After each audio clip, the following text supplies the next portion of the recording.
חולמת חלומות מוזרים. זה מרגיש לי ממש אמיתי. על מה את חולמת? אני לא כל כך יודעת, אבל זה קשור לבן שלי, שהוא נעלם כמעט לפני שנה. הוא אומר לך משהו בחלומות האלה? זה כמו תמונות שרצות לי בתוך הראש, כמעט כמו סיוטים. הוא בא אליי כמו דמות רעה. אולי הוא מנסה להעביר לי איזה מסר כלשהו. אולי הוא כועס שלא חיפשנו מספיק. תשמעי, חלומות יכולים להתפרש בתור המון דברים.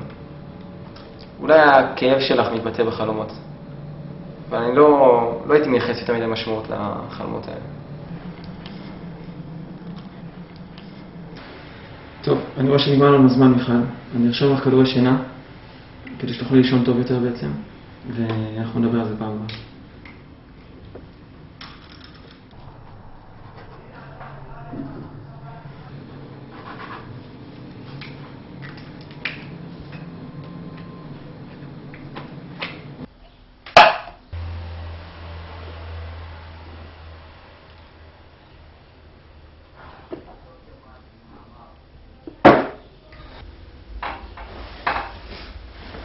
מאמי, מה את עושה שם? בואי למיטה.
כן. שלום, אדוני השוטר. אתה זוכר אולי מקרה שקרה כמעט לפני שנה? נעלמו עקבותיו של הבן שלי. בטח שאני זוכר. זה אחד המקרים הכי קשים והכי לא פתורים שלנו מזה שנים. אני חושבת שאני יודעת איפה הוא. אני רואה אותו בחלומות. הוא מעביר לי מסרים. תקשיבי, אני באמת מבין את הכאב שלך. אבל כל החשודים העיקריים נחקרו, כולל בעלך, בייביסיטר ואת. אין לנו קצה חוט. אין לי מה לעשות עם זה. אדוני השוטר, יש משהו שלא סיפרתי לך עליו שקרה אתמול בלילה.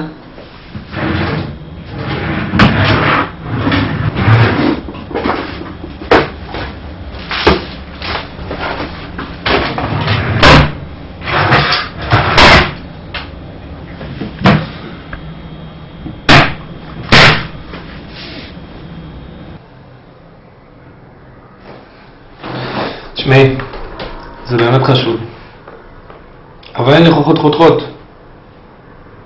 בלי זה, אני לא יכול לפתוח שוב את התיק. בבקשה, אדוני השוטר. אני מתחננת אליך, תבין כאב של אמא. תעשו לי טובה, תחפשו אותו ביער, אני באמת מאמינה שהוא שם.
46 שומע? שומע.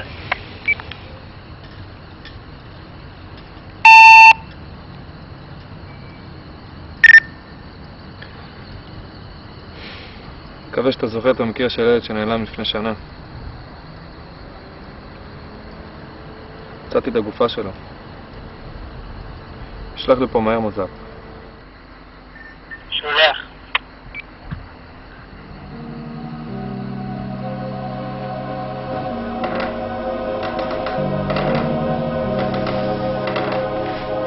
דוקטור, איך הצליחה במשך שנה שלמה לשמור על הסוד האפל הזה?